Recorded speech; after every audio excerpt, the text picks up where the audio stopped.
It's not breaking news to say right now that Stranger Things is returning to Dead by Daylight in 2026, but what we don't know is who the killer is going to be. But let's be real, guys, it is so obviously going to be Vecna. There is simply no other option. But while the who is obvious to all of us, it's the how that I am most interested in. And in today's video, I am going to break down my hypothesis and call it fanfic version of Stranger Things' Vecna in Dead by Daylight. And he will completely differentiate from the Lick, the D&D version of Vecna that currently exists in DBD, who by the way I have at P100, video for that coming soon. This is a full breakdown of what we can expect for the brand new killer coming to Dead by Daylight next year, a killer I am calling the First.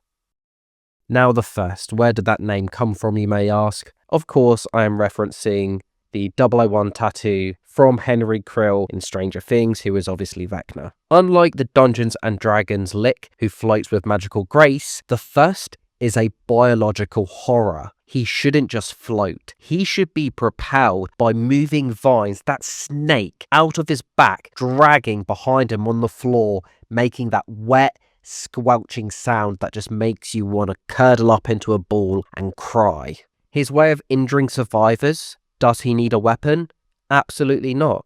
Just his hands. The attack animation needs to be a telekinetic backhand slap or a vine lash. But let's talk about the power, because he isn't going to be a chase killer like Wesker. He is a control killer who forces survivors to play a secondary game. And I'm going to call his active ability Telekinetic Splinter. Imagine holding the power button to slow down slightly as you charge a telekinetic blast. When released, it's an instant cast beam with a range of about 16 meters. It can go through pallets, it can go through windows, but it can't go through solid walls. If a survivor is hit, they won't take damage immediately. Instead, they will get levitated in place for 2.5 seconds. While levitated, that survivor becomes completely incapacitated. They themselves cannot drop pallets, vault, or use their items. This will allow the First to walk up and follow with a standard basic attack to inflict damage if they so wish. If the First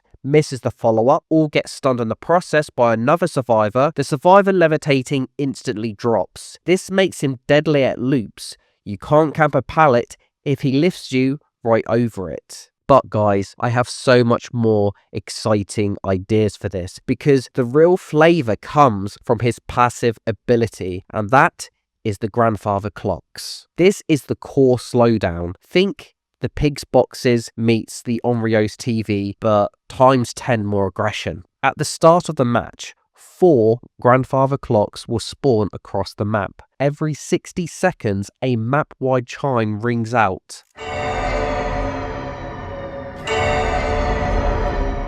When this happens, all survivors gain 1 stack of curse. When a survivor hits 4 stacks, they enter the trance state. Visually, the map will turn red and stormy for them, a bit like Freddy's Nightmare Realm, but this is Stranger Things. Status-wise, they then suffer from oblivious and blindness, but the real danger is that if the First hits a survivor in trance with his telekinetic power, in this instance they won't be levitated, instead they will lose a health state instantly. So, as a survivor, how do you counter this? This is where I bring you to music therapy.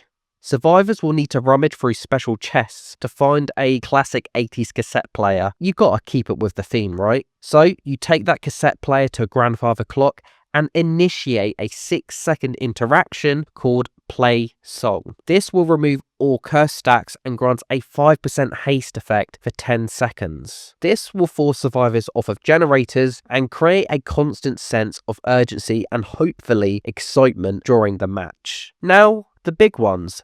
The 3 perks for this killer, and I have given a lot of thought to this, and one of them in particular, I feel like it might be a bit controversial and you'll tell me that I'm absolutely going mad, but wait for that. So let's start with the first one, and that is a hex that I've created, and it's called Hex Deprivation.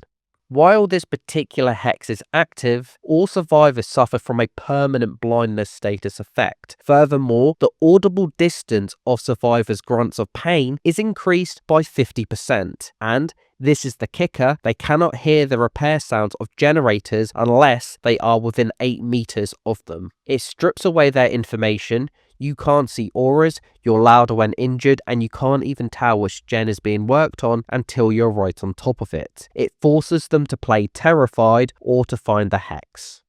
Next, I'm calling the unforgiving weakness. Whenever a survivor fails a skill check while repairing a generator or healing, you as the killer gain 1 token, up to a maximum of 8 tokens. For each token, your action speed for breaking pallets, breakable walls and vaulting windows is increased by 2%. That means at full stacks you are vaulting and breaking 16% faster, but with that bamboozle or brutal strength, you become an unstoppably fast chasing machine just because they missed a few skill checks. Whenever you do break a pallet or vault a window with these stacks, you will lose 2 of them. And now the final perk, and this one I am so interested to hear your guys' thoughts on. It's called Twisted Reality. Whenever a survivor completes the interaction to open an exit gate switch, that specific gate does not open. Stay with me now, guys. Instead, the switch progress instantly drops to 0% and is blocked by the entity for 20 seconds. But, okay, and there is a but coming before you get mad and put stuff in the comments. When this happens, so simultaneously, the other exit gate on the map instantly opens.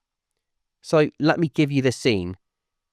The survivor, Hello. they're at 95%, they think they're about to escape, and then boom, the lights turn on, but the doors don't open.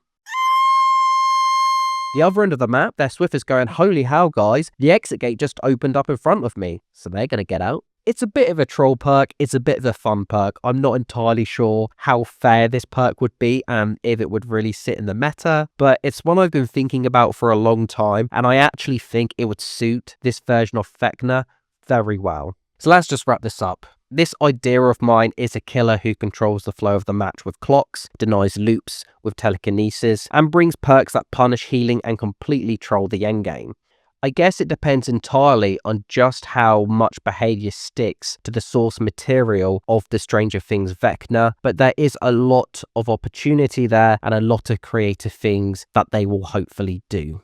But guys, those are just my thoughts, the ramblings of a madman probably, but I would love to know what you think. Please pop them down in the comments. It's always great to hear from you. Leave a like on the video as well if you'd be so kind. Subscribe to the channel if you haven't already. And as always, I shall see you in the next one.